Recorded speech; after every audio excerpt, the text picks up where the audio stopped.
আসসালামু আলাইকুম। তো আমরা আজকে পিস রোজ একাডেমির স্টুডেন্টদের ইংলিশ প্র্যাকটিস যেভাবে করাই সেটাকে তুলে ধরার চেষ্টা করব। তো আমি প্রথমেই ফাহমিদাকে জিজ্ঞেস করছি, তুমি বলো, আমরা স্কুলে আছি। We are at school. তুমি স্কুলে আছো। You are at school. আমি স্কুলে আছি। I am at school. সে স্কুলে আছে। He is at school. সে কি স্কুলে আছে? Is he at school? Nice. তুমি নেগেটিভ বলো, আমরা স্কুলে নেই। We are not school. We are not at At school. school. সে স্কুলে নেই। He is not at school. তুমি স্কুলে নেই। You are not at school. Okay, next. তুমি কোশ্চেন করো, প্রশ্ন, তুমি কি স্কুলে আছো? Are you at school? সে কি স্কুলে আছে? Is he at school? তারা কি স্কুলে আছে?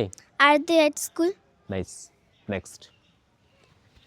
তুমি বলো, আমার একটি ব্যাগ আছে। I have a bag. তার একটি ব্যাগ আছে। He has. He has a bag. Okay, next. তুমি কোশ্চেন করো এগুলোকে, তোমার কি একটি ব্যাগ আছে? Have you a bag? Okay, nice. Next. তুমি বলো, আমি বাড়িতে আছি। I am at home. ওকে, সে বাড়িতে আছে। She is at at home. home. Nice. তুমি এই দুটোকে নাবাচক বলো, আমি বাড়িতে নেই।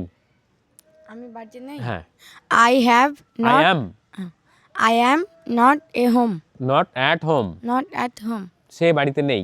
He is not at home. Okay, next. তুমি এগুলোকে প্রশ্ন করো যে আমি কি বাড়িতে আছি? Have I at home? Am I. Am I at home? ওকে, সে কি বাড়িতে আছে? Is he at home? Nice. Next. আমি দিল্লিতে আছি। I am in Delhi. ওকে, তুমি দিল্লিতে আছো। You are in Delhi. সে দিল্লিতে আছে। He is in Delhi. সে কি দিল্লিতে আছে? Is he in Delhi? এই, তুমি কি দিল্লিতে আছো? Are you in Delhi? Okay, very nice. একটু ওয়াজ ওয়ার্ড দিয়ে বলো দেখি। আমি দিল্লিতে ছিলাম। I was in Delhi. তুমি দিল্লিতে ছিলে। You were in Delhi. Very nice, excellent. Okay.